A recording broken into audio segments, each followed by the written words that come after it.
A neve caía suavemente sobre as ruas de Oxford, cobrindo telhados antigos e iluminando as pedras do caminho com reflexos prateados. Era o último dia de 1925 e a cidade se preparava para receber o novo ano com festas, música e encontros. Entre os eventos mais aguardados estava o baile de inverno no Museu Ashmolean, local que reunia acadêmicos, colecionadores, políticos e jovens estudantes, todos atraídos pela promessa de uma noite de luxo e celebração. Foi ali que Hercule Poirot, o detetive belga de fama internacional, chegaria acompanhado de seu inseparável narrador, pronto para testemunhar uma história que ficaria marcada pelo roubo de uma das obras de arte mais valiosas da época. O salão principal havia sido transformado em um cenário deslumbrante.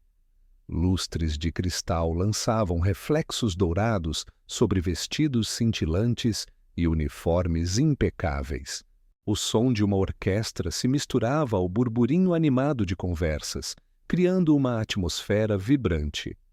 No centro da atenção estava uma pintura de Cézanne, orgulho do museu e motivo de admiração de todos os presentes. A obra havia sido cedida por um importante patrono local, Lord Alistair Harrowfield, que se mostrava orgulhoso ao exibir o quadro como símbolo de prestígio e contribuição cultural. Poirot, sempre atento aos detalhes, não se deixou impressionar apenas pelo brilho da festa. Seu olhar percorreu cada canto do salão, observando expressões discretas, movimentos nervosos e pequenos gestos que denunciavam tensões ocultas. Havia algo além da música e das taças de champanhe.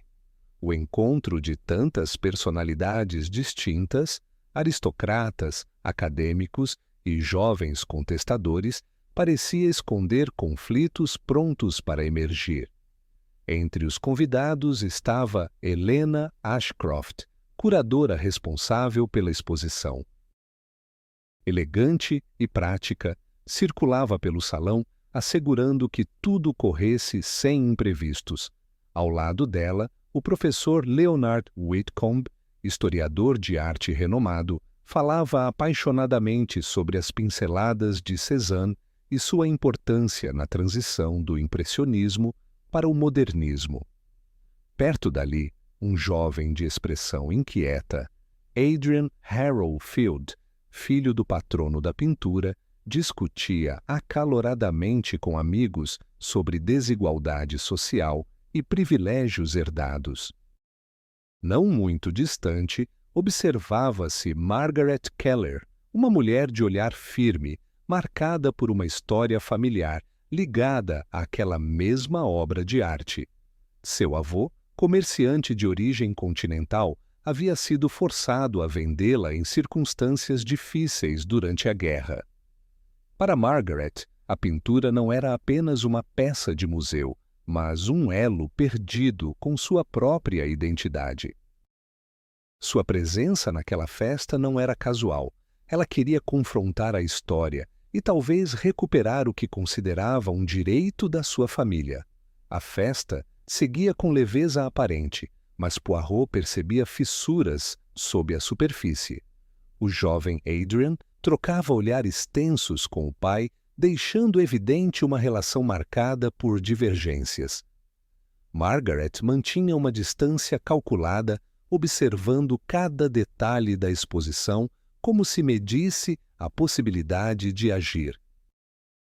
O professor Whitcomb, com entusiasmo acadêmico, falava sem perceber como suas teorias despertavam desconforto em alguns ouvintes, e, discretamente, os guardas do museu faziam rondas, embora um deles, Morrison, deixasse transparecer uma ansiedade incomum, ajustando o uniforme mais vezes do que seria necessário.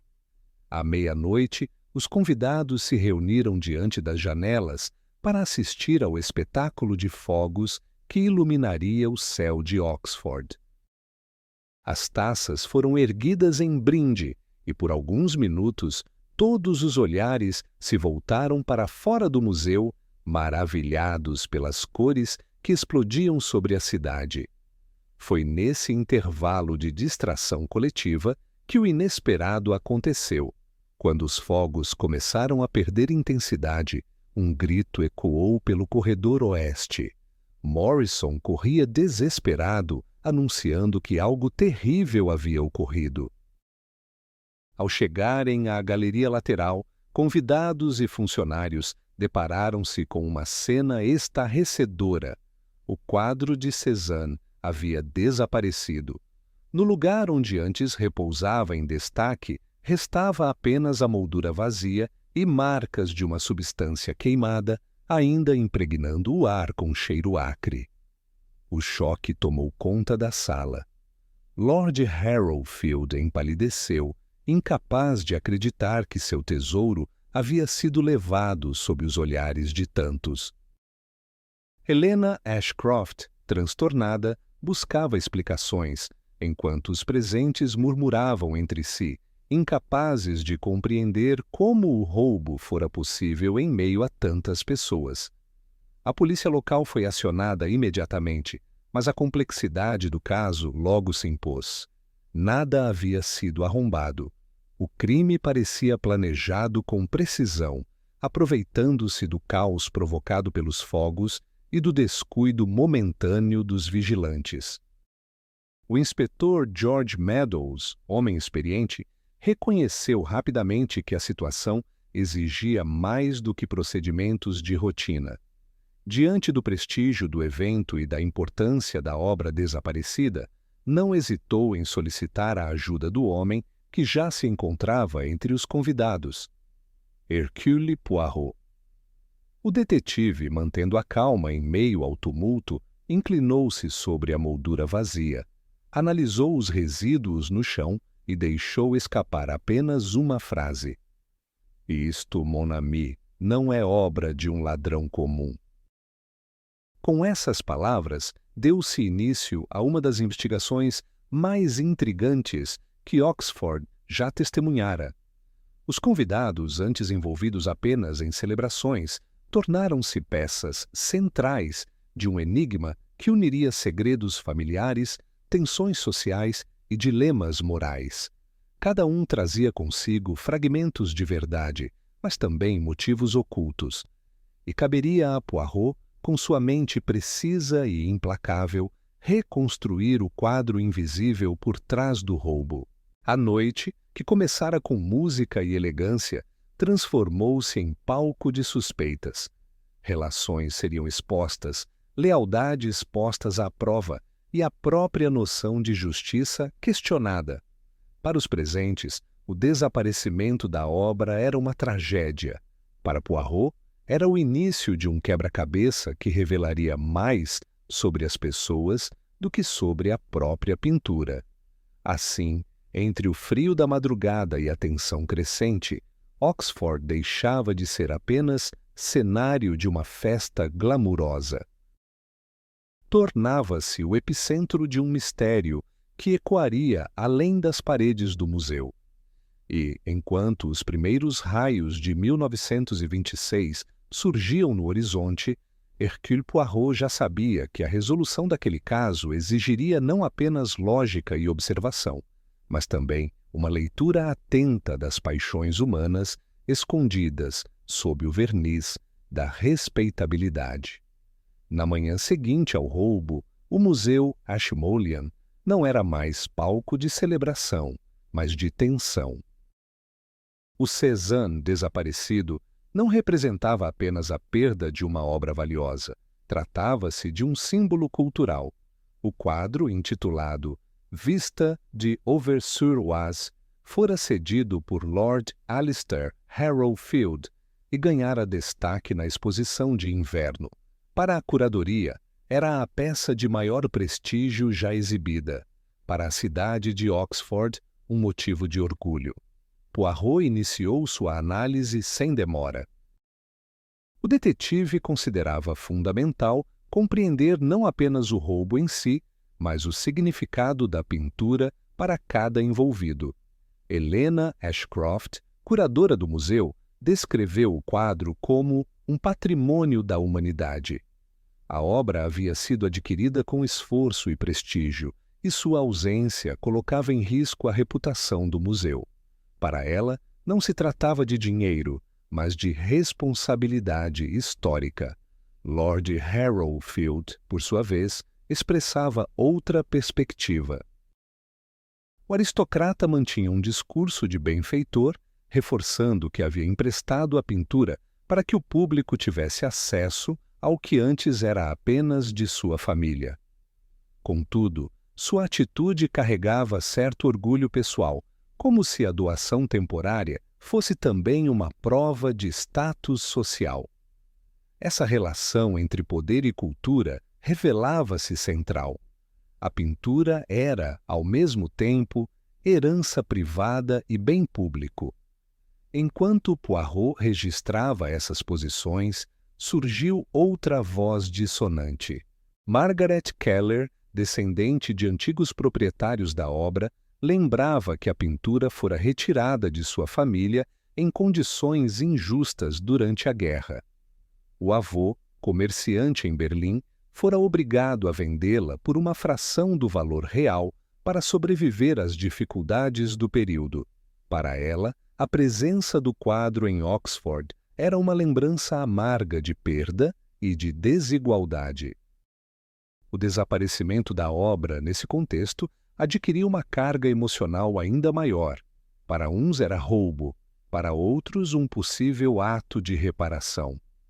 O professor Leonard Whitcomb acrescentava uma visão acadêmica. Para ele, o Cézanne era a prova material da transição artística do século XIX para o XX, testemunho do processo de experimentação que antecedeu o modernismo. Sua preocupação não estava no valor de mercado, mas na perda de conhecimento histórico que a ausência da obra representava. Whitcomb falava em termos técnicos, destacando a paleta, as camadas de tinta e os detalhes arquitetônicos presentes no quadro. Essa multiplicidade de significados interessava a Poirot.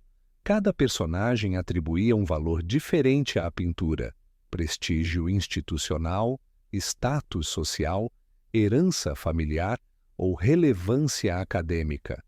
O detetive entendia que o crime não poderia ser analisado apenas como furto, mas como ato ligado a disputas de memória e legitimidade.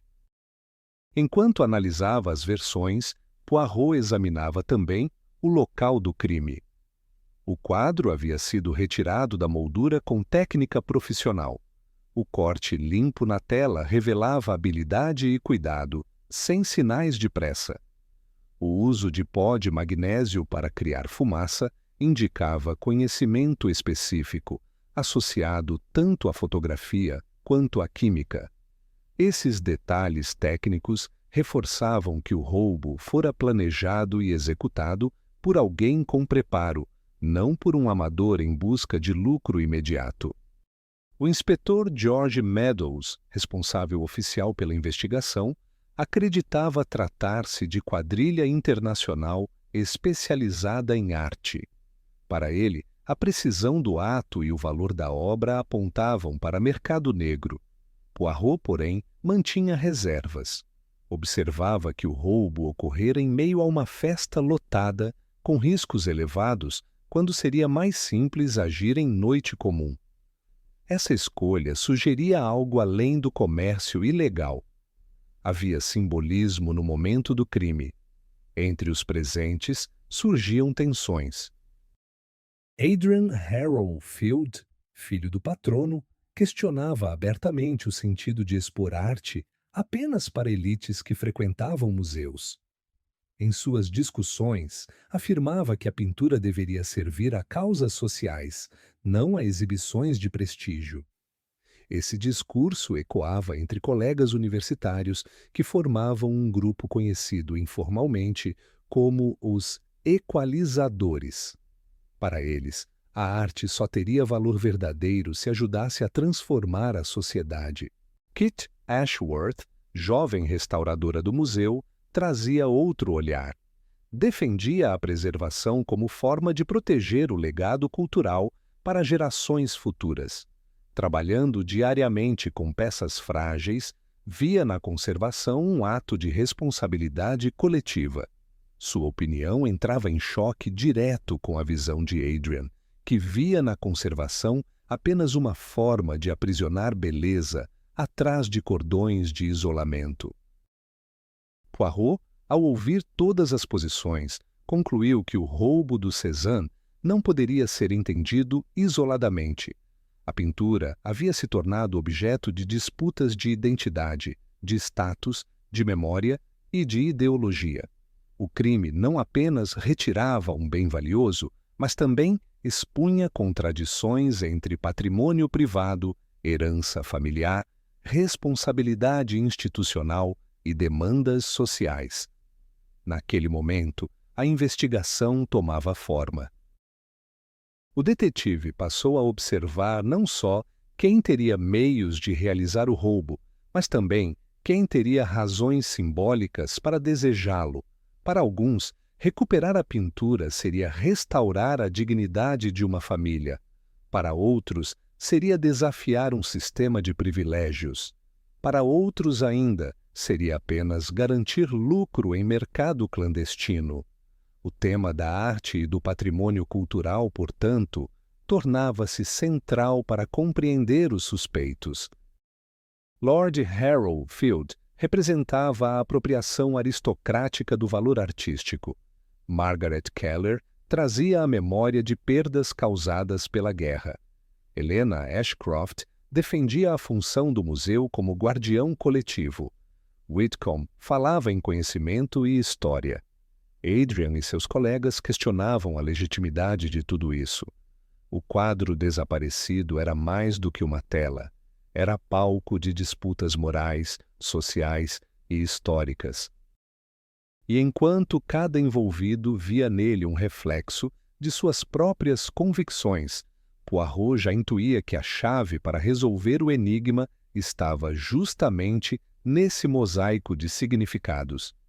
O crime não era apenas sobre quem roubara a obra, mas sobre o que cada um estava disposto a fazer em nome dela.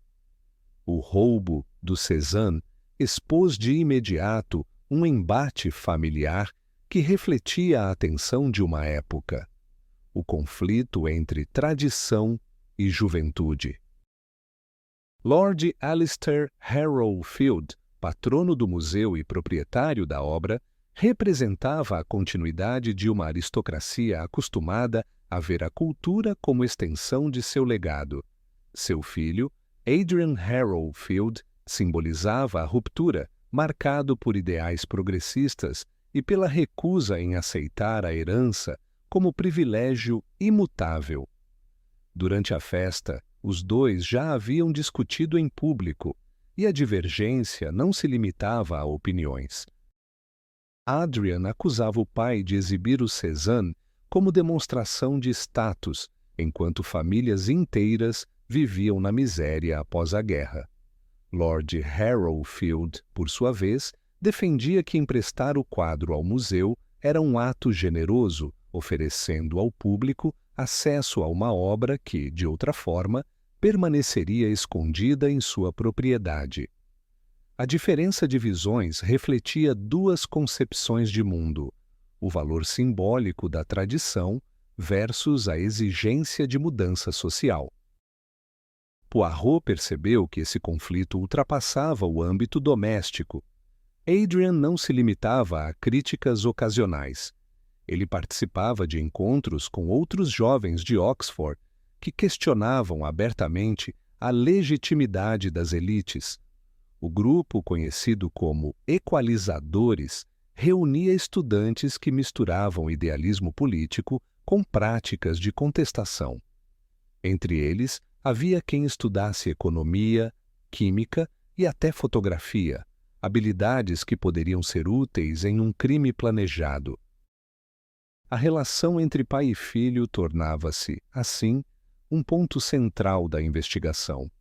Lord Harrow Field afirmava que Adrian jamais teria coragem de cometer um roubo, mas sua expressão traía preocupação. O jovem, por sua vez, não escondia desprezo pela atitude do pai e afirmava que o quadro deveria servir a propósitos maiores do que enfeitar paredes de museus. Poirot analisava a situação com cautela. Para o detetive, os atritos familiares eram mais do que meros debates ideológicos, poderiam fornecer motivação concreta. Adrian tinha acesso facilitado ao museu por acompanhar eventos sociais ao lado do pai. Tinha interesse declarado em usar a arte como instrumento de transformação social. E, sobretudo, possuía conhecimentos técnicos. Suas incursões pela fotografia e pela arquitetura de Oxford mostravam familiaridade com estruturas, ângulos e vulnerabilidades. O detalhe do pó de magnésio, usado para criar distração, não passava despercebido nessa análise. Entretanto, Poirot não se deixava levar por conclusões apressadas. O comportamento do jovem podia ser interpretado de duas formas. Por um lado, seu idealismo poderia tê-lo conduzido a uma ação direta, planejando o roubo para contestar a apropriação da arte pela elite. Por outro, sua postura radical poderia estar sendo usada por alguém como cortina de fumaça, de modo que ele fosse facilmente incriminado. A intensidade de suas críticas o colocava naturalmente sob suspeita, o que seria conveniente para um verdadeiro culpado disposto a manipular a percepção pública. Enquanto isso, Lord Harrowfield mantinha firme a convicção de que o patrimônio deveria ser protegido e exibido sob a tutela de instituições respeitadas. O choque com o filho não era apenas ideológico, mas emocional. Para o aristocrata, ver Adrian rejeitar os valores que herdara era uma afronta pessoal. A relação entre ambos se tornava cada vez mais frágil, marcada por discussões públicas e olhares de desaprovação. Aos olhos de Poirot, essa fissura geracional tinha consequências diretas para o caso. A escolha do momento do crime, durante a festa de Ano Novo, parecia carregada de simbolismo. Era a transição de um período para outro, e o roubo realizado sob a distração dos fogos de artifício podia ser interpretado como metáfora de ruptura. Enquanto os mais velhos celebravam a continuidade da ordem social, os mais jovens podiam estar, literalmente, desmontando a base sobre a qual essa ordem se erguia. Kit Ashworth, a restauradora, confirmou a preocupação de Poirot ao revelar que Adrian havia feito perguntas detalhadas sobre segurança e horários de vigilância. Justificava-se dizendo que se tratava de pesquisa acadêmica sobre museus, mas o nível de detalhe ultrapassava a curiosidade comum. Essa informação reforçava a possibilidade de envolvimento direto do jovem. Por outro lado, alguns colegas de Adrian insistiam em defendê-lo. Charles Pembroke e Henry Blackwood, integrantes do círculo de amigos, afirmaram que ele se encontrava com eles no momento do roubo, assistindo aos fogos. Contudo, Poirot percebeu hesitação em seus depoimentos, como se houvesse um esforço para proteger o amigo, sem revelar tudo o que sabiam. A lealdade entre jovens idealistas tornava difícil separar verdade de encobrimento. A investigação mostrava, portanto, dois níveis de conflito. O primeiro era familiar, pai e filho em polos opostos sobre o destino da obra. O segundo era geracional, uma elite que defendia estabilidade versus uma juventude que clamava por redistribuição e novos valores. O Cézanne tornara-se símbolo dessa disputa. Poirot avaliava os riscos de cada hipótese. Se Adrian tivesse orquestrado o roubo, poderia ter contado com o auxílio de seus colegas, explorando habilidades específicas. Conhecimento químico para usar o magnésio, experiência em arte para identificar pontos frágeis da moldura e prática fotográfica para estudar o espaço físico do museu. Isso explicaria a sofisticação técnica do crime. Por outro lado, a hipótese de manipulação também era plausível. Um adulto experiente, com acesso legítimo ao museu, poderia ter usado a postura radical do jovem para criar uma narrativa convincente. Bastaria plantar evidências em sua área de estudo ou usar seu discurso político como justificativa. Assim, Adrian seria visto como principal suspeito, enquanto o verdadeiro autor permaneceria oculto. O inspetor Meadows inclinava-se para a versão mais simples: acusar Adrian, cujo comportamento combativo e cujo interesse por fotografia pareciam combinar com o crime. Porém, Poirot desconfiava da conveniência. Quando a explicação se apresentava fácil demais, costumava haver algo escondido. Enquanto coletava depoimentos, o detetive também observava as expressões dos envolvidos. Lord Harrowfield mostrava mistura de orgulho e desapontamento sempre que o filho era citado.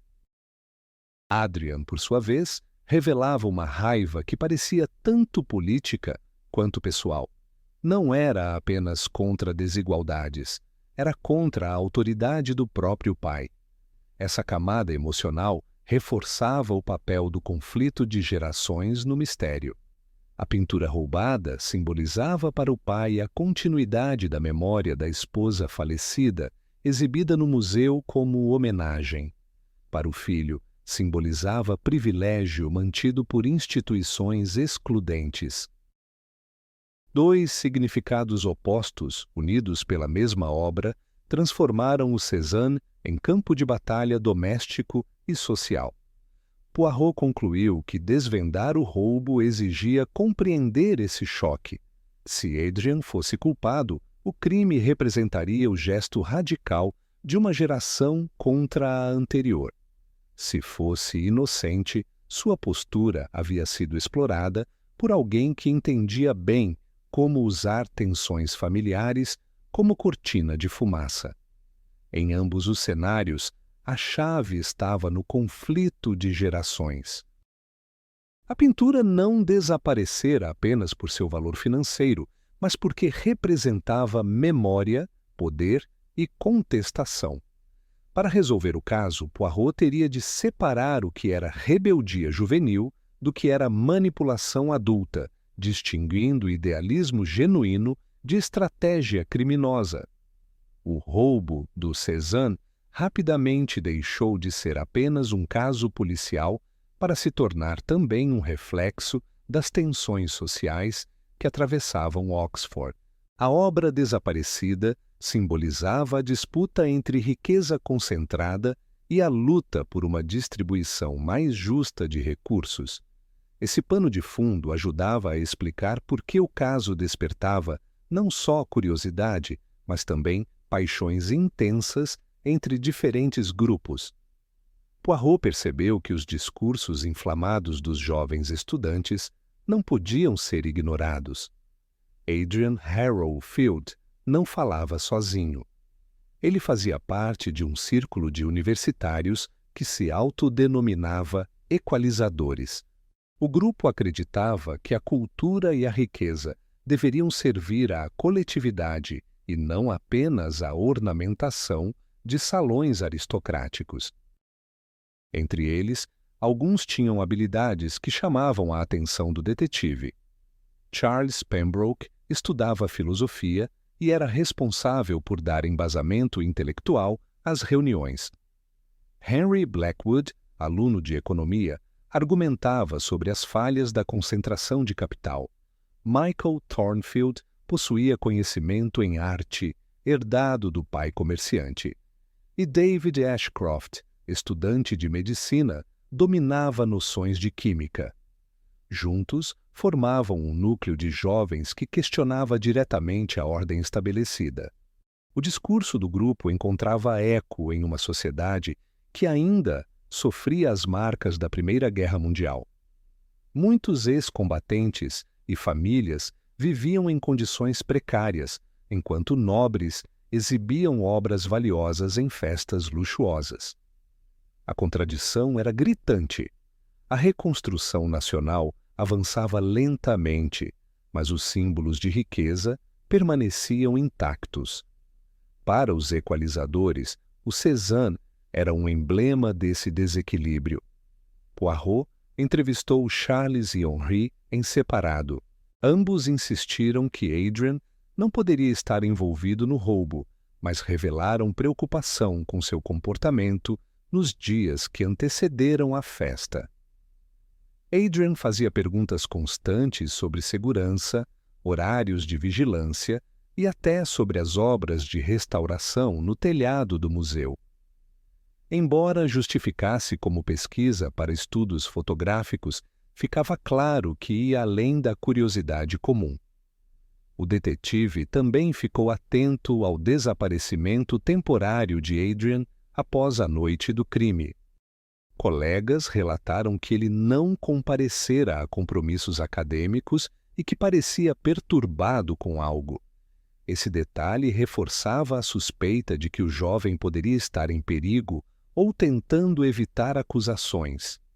A hipótese de que tivesse sido usado como bode expiatório não saía da mente de Poirot. Kit Ashworth, a restauradora, reforçou as dúvidas. Contou que vira alguém revirando o espaço de trabalho de Adrien, onde estavam guardadas placas fotográficas e químicos. Vários materiais desapareceram e a cena parecia montada para incriminá-lo. Para ela, alguém tentava ligar diretamente o jovem ao roubo. Contudo, Poirot ponderou que a interpretação de Kit podia estar influenciada por sua proximidade emocional com Adrien. Ainda assim, os fatos eram claros. Existia uma tentativa de associar o rapaz ao crime, fosse verdadeira ou não. Nesse ponto, o detetive ampliou o raciocínio. Se os equalizadores defendiam o uso da arte como instrumento de justiça social, não seria estranho que alguém tentasse transformar esse ideal em ação concreta. Roubar o Cézanne poderia ser visto como gesto simbólico, retirar das elites um bem que, na visão dos estudantes, não deveria lhes pertencer. Mas havia também a possibilidade de manipulação. Um terceiro poderia usar essa narrativa para encobrir motivações financeiras ou pessoais.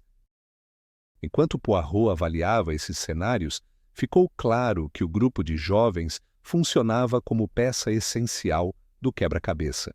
Eles traziam a ideologia, mas nem todos possuíam meios ou coragem de transformá-la em prática criminosa. O detetive observava como a amizade entre eles se convertia em pacto de silêncio, dificultando a obtenção de informações.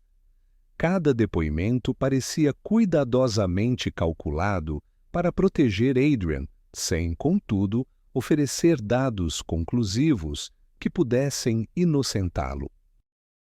Do outro lado, Lord Harrowfield e Helena Ashcroft representavam a visão institucional. Para ambos, o roubo era um ataque não apenas ao museu, mas ao próprio princípio de conservação do patrimônio.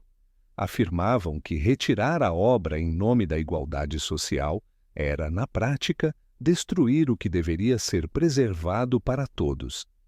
Essa posição chocava-se frontalmente com a narrativa dos equalizadores, criando dois polos inconciliáveis: preservação versus redistribuição. Poirot entendeu que o roubo havia ganhado contornos de debate público. Nos corredores do museu, funcionários discutiam se o crime não passava de reflexo das tensões sociais crescentes. Para muitos, a juventude de Oxford representava rebeldia inconsequente. Para outros, significava esperança de mudanças diante de uma ordem social rígida. O Cézanne, antes admirado por sua beleza, agora era visto como símbolo de luta de classes. Ao reunir todas essas informações, Poirot destacou 3 pontos fundamentais. Primeiro, os equalizadores tinham acesso intelectual e técnico que poderia viabilizar um plano complexo. Segundo, Adrian tornara-se o principal elo entre o discurso ideológico e a prática suspeita, devido à sua proximidade com o museu e sua experiência em fotografia. Terceiro, havia sinais de manipulação externa, com indícios plantados para incriminá-lo. A questão que restava era: o grupo realmente organizara o roubo ou estava sendo usado como distração? Essa dúvida manteve-se no centro da análise de Poirot. Ele sabia que uma investigação eficaz exigia separar motivações legítimas de estratégias criminosas. Na visão do detetive, a justiça social podia explicar o clima de contestação, mas não era suficiente para justificar a execução precisa do crime. O uso de substâncias químicas, o corte profissional da tela e a manipulação de evidências apontavam para alguém com experiência além da juventude universitária. Ainda assim, os equalizadores permaneciam no círculo de suspeitos por fornecerem o contexto ideológico perfeito para desviar a atenção de outros envolvidos. Com isso, a investigação caminhava para uma encruzilhada. Se Adrian fosse o culpado, o caso revelaria um ato de rebeldia transformado em crime. Se fosse inocente, significaria que alguém havia explorado a bandeira da igualdade social para encobrir interesses mais obscuros. Em ambos os cenários, a desigualdade, seja econômica, cultural ou política, estava no coração do roubo. Poirot sabia que, para avançar, precisaria compreender até que ponto a justiça social havia sido pretexto e até que ponto havia sido motivação real. O próximo passo seria confrontar os discursos com provas materiais, distinguindo entre ideologia e ação criminosa. À medida que a investigação avançava, Poirot percebeu que o caso não se sustentava apenas em divergências ideológicas. Havia também relações de confiança postas à prova. A lealdade e a traição surgiam como forças centrais, moldando não apenas o comportamento dos suspeitos, mas também a forma como as pistas se entrelaçavam. Entre os funcionários do museu, Morrison, o guarda, chamou a atenção desde o início. Durante a noite do roubo, havia deixado o posto por quase 1 hora. A justificativa parecia plausível. Trabalhava secretamente na cozinha para complementar a renda, já que sua esposa estava doente e as despesas médicas pesavam. Essa revelação explicava sua ansiedade durante a festa. No entanto, também expunha vulnerabilidade que poderia ter sido explorada por terceiros. Ele possuía acesso privilegiado ao museu e era o tipo de pessoa que, em meio à necessidade, poderia ser convencida a colaborar em troca de dinheiro. Sua lealdade institucional ficava em dúvida. Helena Ashcroft, por outro lado, mantinha postura firme de defesa do museu. Para ela, qualquer falha de segurança era um golpe pessoal.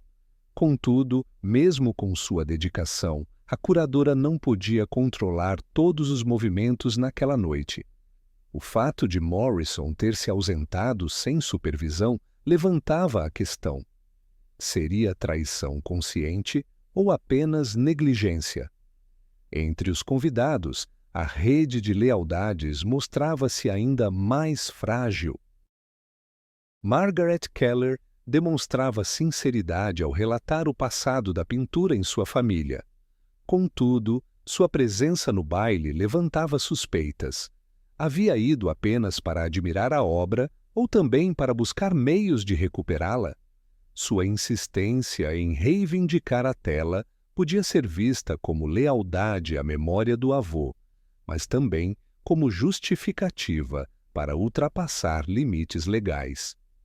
Os jovens equalizadores representavam outro exemplo de tensão entre lealdade e traição. Quando interrogados, Charles Pembroke e Henry Blackwood insistiram em proteger Adrian, garantindo que ele estivera com eles no momento do roubo. Mas a forma hesitante com que responderam levantou dúvidas em Poirot.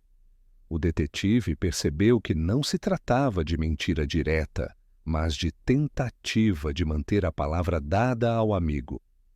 Havia ali uma lealdade de grupo, típica da juventude idealista, que dificultava a revelação da verdade. No entanto, essa lealdade podia transformar-se em traição se escondesse informações cruciais para a investigação. O caso de Kit Ashworth era ainda mais delicado. A restauradora mostrava-se genuinamente preocupada com Adrian. Relatou a Poirot que alguém havia mexido em seu espaço de trabalho, possivelmente para incriminá-lo. Contudo, o detetive não descartava a possibilidade de que Kit interpretasse os fatos de acordo com seus sentimentos pelo jovem. Sua lealdade pessoal poderia comprometer sua objetividade. Para Poirot, era necessário separar percepção de evidência. Já o professor Whitcomb apresentava-se como estudioso, mas sua conduta também revelava contradições. Conhecia detalhes técnicos sobre a obra, o museu e as fragilidades de segurança. Esse conhecimento, usado de forma indevida, poderia ter facilitado o crime. Sua lealdade era teórica, dedicava-se à verdade histórica, mas não havia garantias de que, em nome dessa verdade, não fosse capaz de transgredir normas. Poirot analisava todos esses pontos com calma. O roubo não era apenas o resultado de uma oportunidade, exigia cooperação, acesso e confiança. Alguém precisou conhecer os horários, manipular a vigilância e contar com auxílio ou silêncio de terceiros. Isso significava que o crime envolvia alianças, algumas conscientes, outras talvez involuntárias. O detetive considerava a possibilidade de Morrison ter sido usado como cúmplice sem plena noção do que acontecia. Sua ausência no posto coincidia com um momento crítico, mas poderia ter sido apenas distração conveniente para outro agir. Nesse caso, sua lealdade pessoal à família teria sido explorada, transformando necessidade em fraqueza. Quanto a Adrian, seu desaparecimento após o crime levantava suspeitas adicionais. Havia sido ferido em circunstâncias misteriosas e encontrado inconsciente em um local associado aos equalizadores. Isso reforçava a hipótese de que alguém tentava usá-lo como bode expiatório. Se fosse inocente, sua lealdade ao grupo havia se transformado em armadilha. Se fosse culpado, sua aparente vitimização poderia ser uma forma de enganar. As traições, nesse contexto, não se limitavam a atos deliberados. Estavam também nas omissões, nos silêncios calculados e nas escolhas feitas sob pressão. Poirot refletia sobre como cada personagem lidava com lealdade, à família, à instituição, ao grupo de amigos, à memória ou à própria consciência. Cada vínculo, quando testado, revelava fissuras. O clímax desse eixo de investigação ocorreu quando novas evidências apontaram para a manipulação deliberada das placas fotográficas de Adrian. Alguém havia mexido nos materiais de forma precisa, retirando e alterando provas. A descoberta sugeria não apenas tentativa de incriminação, mas também traição dentro do círculo próximo. Quem tinha acesso a esses materiais? Kit, Whitcomb e os próprios colegas universitários. O gesto revelava conhecimento técnico e intenção clara de direcionar a culpa. Essa constatação levou Poirot a concluir que o roubo só poderia ser explicado a partir de uma rede de lealdades quebradas. Havia quem protegesse, quem escondesse, quem traísse. O crime não fora cometido de maneira isolada, mas sustentado por relações humanas complexas. Ao mesmo tempo, o detetive reconhecia que as maiores traições muitas vezes vinham de onde se esperava lealdade absoluta. Um funcionário confiável, um acadêmico respeitado ou um amigo próximo poderiam ocultar intenções ocultas. Era esse o ponto em que a lógica de Poirot se apoiava. Não bastava analisar oportunidades, era necessário compreender vínculos. Assim, o tema da lealdade e da traição tornava-se essencial para decifrar o enigma. A pintura desaparecida não estava apenas no centro de um crime técnico, mas também de um jogo emocional em que cada personagem revelava sua verdadeira posição. Para uns, a lealdade era inquebrável, para outros, era flexível diante da chance de obter vantagem. No fim, cada escolha individual aproximava o caso de sua resolução. À medida que Poirot avançava na investigação, tornou-se evidente que o roubo do Cézanne não podia ser reduzido a uma questão de ganho financeiro ou rivalidade acadêmica. O caso revelava dilemas éticos profundos. Até que ponto um crime poderia ser justificado por um suposto bem maior? Essa era a camada mais delicada do enigma, pois envolvia não apenas provas materiais, mas também julgamentos sobre moralidade. A figura central nesse aspecto era o professor Leonard Whitcomb. Conhecido por seu rigor acadêmico, ele sempre defendera a preservação da arte como testemunho da história. Porém, nas conversas com Poirot, deixou escapar uma perspectiva mais complexa. Declarou que a verdadeira injustiça não estava no roubo em si, mas no fato de a obra ter mudado de mãos em condições de guerra, quando famílias inteiras foram obrigadas a vender seu patrimônio para sobreviver. Essa afirmação ecoava diretamente a visão de Margaret Keller, descendente dos antigos donos da pintura. Margaret, ao insistir na restituição, não falava em dinheiro, mas em dignidade. Para ela, a permanência do quadro no museu era lembrança constante da perda sofrida por sua família. O roubo, nesse sentido, podia ser visto como ato de reparação histórica. O paradoxo estava justamente aí. Um crime contra a lei podia parecer, para alguns, um gesto de justiça. Poirot não ignorava a força desse argumento. Ao longo de sua carreira, encontrara casos em que vítimas haviam se transformado em culpados e culpados em vítimas, dependendo da lente utilizada. O roubo do Cézanne carregava esse peso. Se fosse um ato de reivindicação, teria como motivação devolver à família um bem perdido em tempos de opressão. Mas, ao mesmo tempo, permanecia crime, com consequências práticas e simbólicas. O inspetor Meadows rejeitava completamente qualquer nuance. Para ele, um crime era apenas um crime e não poderia ser relativizado. Já Poirot mantinha outra postura. Reconhecia a lei, mas também compreendia que seres humanos raramente agem de forma puramente racional. A moralidade, no caso, surgia como zona cinzenta. Essa ambiguidade estendia-se também aos equalizadores.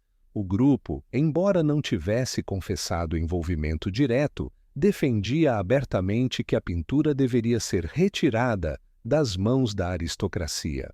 Sua argumentação era clara. Se a sociedade precisava de exemplos de igualdade, nada mais simbólico do que subtrair um quadro que representava o luxo de poucos. Contudo, o mesmo discurso que servia de bandeira política podia ser usado para encobrir intenções menos nobres. Poirot notava que, nesse cenário, todos os envolvidos tinham justificativas que, em algum grau, pareciam plausíveis. Morrison, o guarda, poderia ter colaborado por necessidade financeira e para sustentar a esposa doente. Margaret poderia ter se envolvido para recuperar um pedaço da história de sua família. Adrian e os equalizadores poderiam ter visto o roubo como ato revolucionário. Whitcomb poderia ter agido em nome da justiça histórica. O problema era que, sob o ponto de vista da lei, todas essas motivações permaneciam insuficientes. A questão da moralidade ambígua atingiu o auge quando se descobriu que Whitcomb havia mentido sobre seu paradeiro em parte da noite. Ele afirmara ter estado o tempo todo em companhia de colegas acadêmicos, mas investigações posteriores revelaram que se ausentara por quase 20 minutos. Esse intervalo coincidia com a distração causada pelos fogos de artifício. Interrogado novamente, admitiu que havia ido verificar documentos em sua sala particular, mas a explicação não convenceu Poirot. O detetive percebeu que o professor carregava não apenas conhecimento técnico, mas também convicções políticas discretas. Em círculos restritos, defendia que bens culturais adquiridos em contextos de exploração deveriam ser restituídos. Essa posição o colocava em sintonia com Margaret e até com alguns estudantes, ainda que nunca tivesse declarado isso publicamente. A moralidade do roubo, portanto, dependia da perspectiva. Para uns, era uma afronta ao patrimônio coletivo. Para outros, era um ajuste de contas histórico. Para Poirot, era preciso separar justificativas da realidade prática. Quem, de fato, havia manipulado o quadro, utilizado químicos e plantado provas? Foi nesse ponto que surgiu a pista decisiva. Um fragmento de tecido, encontrado próximo ao local onde Adrian fora descoberto inconsciente, continha traços de magnésio e tinta idêntica à do Cézanne. O tecido, entretanto, não pertencia a Adrian, mas ao casaco de Whitcomb. Confrontado, o professor tentou argumentar que alguém poderia ter retirado o pedaço para incriminá-lo. No entanto, a coincidência era grande demais. A partir daí, desenhou-se o quadro mais provável. Whitcomb planejara o roubo, justificando-o como ato de justiça histórica. Usara sua posição no museu para conhecer os horários e as rotas de acesso, aproveitara-se da distração dos fogos e da vulnerabilidade de Morrison, e depois tentara incriminar Adrian, utilizando sua imagem de contestador social como cortina de fumaça. A motivação era ambígua, mistura de ideologia, desejo de reparação e vaidade pessoal por se colocar como agente da verdade. Poirot compreendia a lógica por trás de cada movimento. O professor acreditava estar corrigindo uma injustiça, mas, ao fazê-lo, havia traído sua posição acadêmica, comprometido a reputação do museu e colocado inocentes sob suspeita. Sua moralidade ambígua revelava o dilema clássico: fins que pareciam nobres, mas métodos inaceitáveis. Esse dilema refletia-se também nos demais. Morrison, se tivesse colaborado, teria feito por lealdade à família, mas ainda assim seria cúmplice. Margaret poderia simpatizar com a ideia de recuperar o quadro, mas não podia compactuar com um roubo. Adrian podia bradar contra privilégios, mas não podia ser responsabilizado por algo que não havia feito. Cada personagem se via diante de uma linha tênue entre convicções e legalidade. Para Poirot, esse era o ponto crucial. A justiça não podia ser moldada conforme conveniências individuais. A lei existia para impedir que interpretações pessoais justificassem crimes.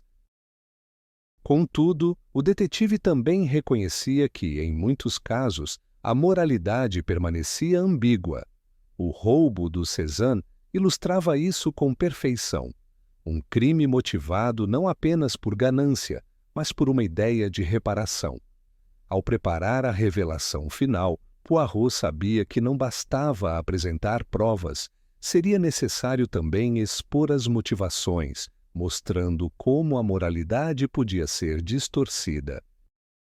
Afinal, os espectadores do caso não compreenderiam plenamente a gravidade se não vissem que, por trás da aparência de nobreza, havia manipulação e traição. Assim, o tema da amoralidade ambígua consolidava-se como chave do mistério. O roubo não fora um ato simples de violência contra a propriedade, mas uma tentativa de ressignificar a arte, usando-a como instrumento de discurso. No entanto, a escolha dos meios transformara qualquer intenção em delito. Para Poirot, era mais uma prova de que o ser humano é capaz de justificar quase tudo, desde que encontre razões convincentes para si mesmo. No salão principal do Museu Ashmolean, todos os envolvidos foram convocados por Poirot para a reunião final. Era a cena típica de seus métodos: reunir suspeitos, apresentar provas, desmontar versões e revelar a lógica que sustentava o crime. O silêncio dominava o espaço. Lord Harrowfield, rígido na cadeira, observava o filho com olhar duro.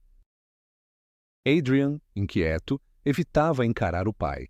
Margaret Keller mantinha a expressão firme, enquanto Kit Ashworth parecia aflita. Morrison, constrangido, mantinha a cabeça baixa. O professor Whitcomb, sereno por fora, escondia tensão evidente. Poirot iniciou explicando a natureza do caso. O roubo do Cézanne não podia ser visto como ato isolado, mas como resultado de uma rede de motivações: ambição, ressentimento, ideologia e vaidade. Cada pessoa naquela sala tinha, de algum modo, relação com a obra, seja por status, memória familiar ou convicções pessoais. O detetive apontou que o quadro não havia sido escolhido por acaso. Representava não só valor monetário, mas disputas de poder e de história. Em seguida, destacou as etapas do crime. O ladrão aproveitou a distração causada pelos fogos de artifício à meia-noite. Usou pó de magnésio para criar fumaça e confusão. Retirou a tela da moldura com técnica profissional, sem danificá-la. Plantou indícios entre os pertences de Adrian para sugerir envolvimento. E, por fim, ocultou o quadro em local estratégico até que pudesse ser retirado discretamente de Oxford. Poirot explicou que, a princípio, todas as suspeitas recaíam sobre Adrian. Sua postura crítica, sua ligação com os equalizadores e suas perguntas sobre a segurança do museu pareciam apontar para ele. No entanto, havia elementos que não se encaixavam. O corte na tela revelava mão experiente, e o uso de magnésio indicava conhecimento técnico. Embora Adrian tivesse contato com fotografia, faltava-lhe a precisão demonstrada. Além disso, seu desaparecimento e posterior ataque sugeriam que ele também era vítima. O detetive voltou-se então para Morrison. O guarda deixara o posto por quase uma hora. Sua necessidade financeira o tornava vulnerável, mas sua ausência coincidia com o horário em que o crime foi cometido. Contudo, Poirot descartou a possibilidade de que ele fosse o cérebro do roubo. Morrison havia sido usado. Alguém explorara sua fragilidade, aproveitando a brecha em sua vigilância. Em seguida, Poirot mencionou Margaret.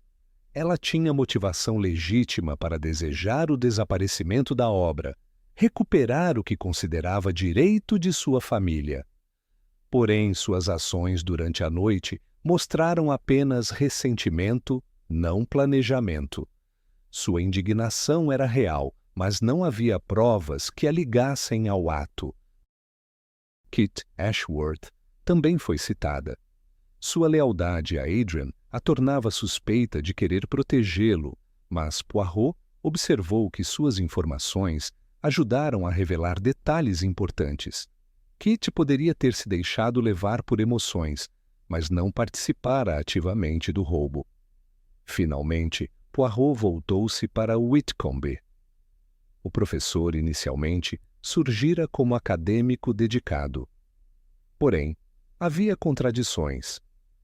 Mentira sobre seu paradeiro, ausentando-se por 20 minutos durante a festa. Tinha acesso privilegiado ao museu. Dominava conhecimento técnico de restauração, suficiente para retirar a tela sem danificá-la. Sabia como utilizar compostos químicos e, sobretudo, defendia em círculos restritos que bens adquiridos em contextos injustos deveriam ser restituídos. Poirot então apresentou a prova material decisiva, o fragmento de tecido encontrado próximo a Adrian. A análise mostrava traços de magnésio e tinta da pintura desaparecida. O tecido correspondia ao casaco de Whitcombe. Era a conexão física que faltava. Confrontado, o professor manteve a calma por alguns instantes, mas não resistiu à lógica implacável de Poirot. Finalmente, admitiu. Declarou que não agira por ganância, mas por convicção. Afirmou que a pintura fora tomada da família Keller em tempos de opressão e que seu dever moral era devolvê-la. Para ele, o roubo era ato de reparação histórica, não de crime. Poirot rebateu com firmeza. Reconheceu a injustiça sofrida pela família Keller, mas lembrou que justiça não pode ser feita pelas próprias mãos. Disse que a posição de Whitcombe como acadêmico e guardião cultural tornava sua conduta ainda mais grave. Ao tentar corrigir um erro, cometera outro, colocando inocentes em risco, comprometendo a reputação do museu e manipulando provas para incriminar um jovem. O professor insistiu que sua consciência estava tranquila, mas a ambiguidade moral ficava evidente. Ele se via como herói, quando na verdade traíra a confiança de todos. Lord Harrowfield reagiu com indignação, exigindo punição exemplar. Margaret, por sua vez, mostrava expressão de conflito. Parte dela compreendia as motivações de Whitcombe, mas não podia aceitar o método. Adrian, finalmente livre das acusações, olhava para o professor com mistura de repulsa e decepção. Para ele, a luta por justiça não podia se confundir com atos de manipulação.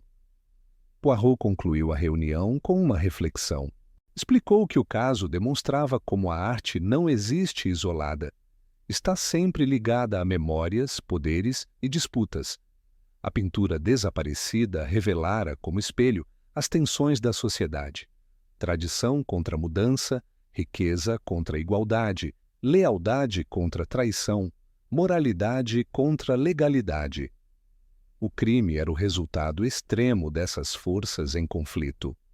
O quadro foi recuperado intacto, escondido em um compartimento secreto na sala de estudos do professor. Retornou ao museu, onde seria exibido novamente, desta vez com mais cautela na segurança. A reputação da instituição foi preservada, mas a cidade jamais esqueceu a lição deixada por aquele episódio. Para Poirot, o caso reafirmava um princípio essencial. A verdade sempre se revela quando se analisam os detalhes. Mais do que recuperar a pintura, era preciso restaurar a confiança, mostrar que nenhuma causa, por mais nobre que pareça, pode justificar a manipulação ou a mentira. Assim terminou o mistério de Oxford, não com triunfo absoluto, mas com a lembrança de que a justiça, muitas vezes, precisa ser defendida contra as distorções da própria moralidade. Poirot deixou a cidade com a convicção de que, em meio a paixões humanas, apenas a razão e a integridade poderiam iluminar o caminho.